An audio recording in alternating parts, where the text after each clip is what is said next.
leans very heavily on cultural and historical research when learning about the gods.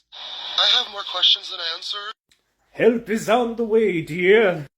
For those unfamiliar with my content, my name is Dari. I am a Norse-Gael pagan. I come from an Irish-American family, and we have Norse-Gael lineage. A big part of our family culture is aspects of these myths and so forth. I'm going to be speaking to Jackal about some of his questions and inquiries that he has in one of his videos. From that aspect, which may differ from either academic or even ways that other families, be they Irish or Irish descended, are taught. But I think she was already in Ireland when the Tuatha Dé Danann got there. And she sided with them when they went up against, was it the Theurbolg? Might have been the Milesians. So, yes, she was in Ireland before the Tuatha Dé Danann got there, and from what I was taught, she chose allegiance with the Tuatha Dé Danann as, the invading force of that, and she did this by going up against and killing a Fomorian king.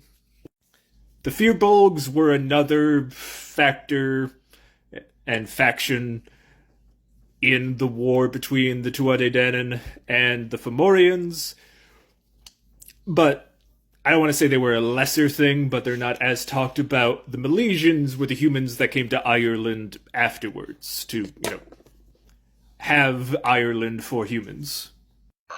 She is often referred to as the Sisters Morrigan, since there are three distinct beings that are the Morrigan. And now I'm questioning the names, Bob, Macha, and the Main, which I'm probably mispronouncing. Yes, those are the three main Sisters Morrigan that are attributed to the Morrigan herself. You didn't pronounce it that badly. Babbed is an appropriate pronunciation, though most of the time I've heard it Bave. And it's Macha and Nevian. Own archetype as well.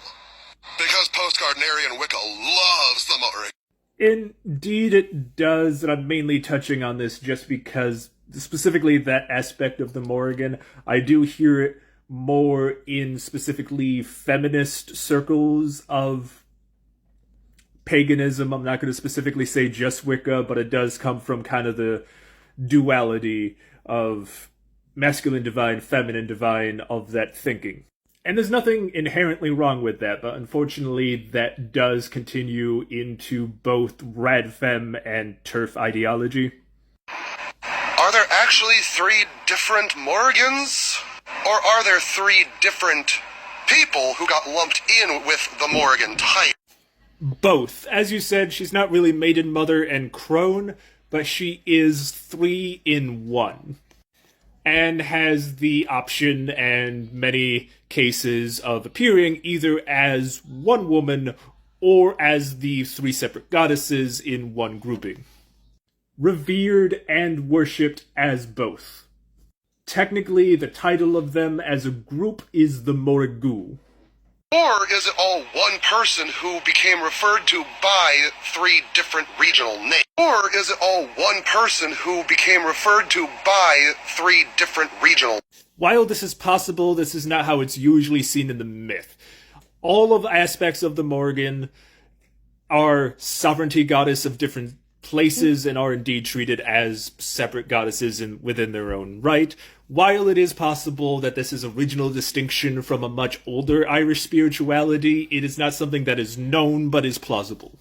Actually married to the Dagda, or they just get together once a year, and over time they just became seen as wed? Predominantly, they are seen as either wed or the Morrigan is the highest consort of the Dagda.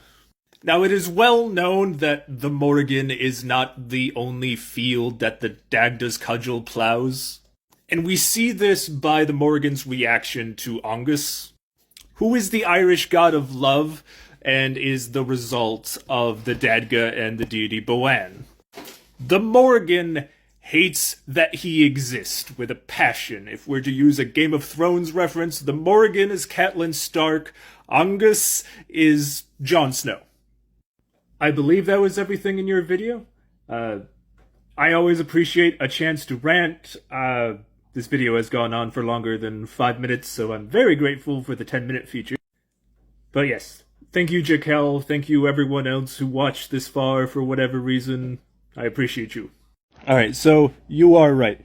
The Morrigan, as a general piece, is viewed both as a group of women in threes and an individual, and are respected in those roles, both together and separately. As an individual, she is on Morrigan, the wife of the Dadga, and as a grouping of goddesses, they are the Morgu. Now, the first one that you mentioned, Bave, is more or less the goddess of sovereignty of Munster, and is very much associated with cycles. She is more or less the Phantom Queen of Munster, and that's where she gets a lot of the associations with crows. Her name literally means crow, although in other cases, Bave can also mean scabbard of a sword. There's a lot of ways that word is specifically used, but when in reference to the Bave, it's crow, specifically war crow. Maka is associated with Ulster. On more than one occasion, she has cursed the men of Ulster for various things, and her lore is fascinating. I think particularly in the sense of how that acts, but that'll be another video. But Maka is heavily associated with abundance, family, and, you know, keeping your olds and things like that. Nevian is the one that we have the least amount of, like, almost any information on. And it's even contested whether she really is the third of the Morrigu. But that is the name that even I was taught. Nevian is a prophetess. She is the wife of a war god, Bainit, and is heavily associated with the more sorceress aspects of everything. She is named as one of the 7 sorceresses of the Tuatha Dé Danann. There are other goddesses that are associated with being the third, including Fia, which spelled like here, and Anu, who are also somewhat lesser known goddesses. And they exist both in this role as part of the Morrigu and in their own right, at the same time in reverence.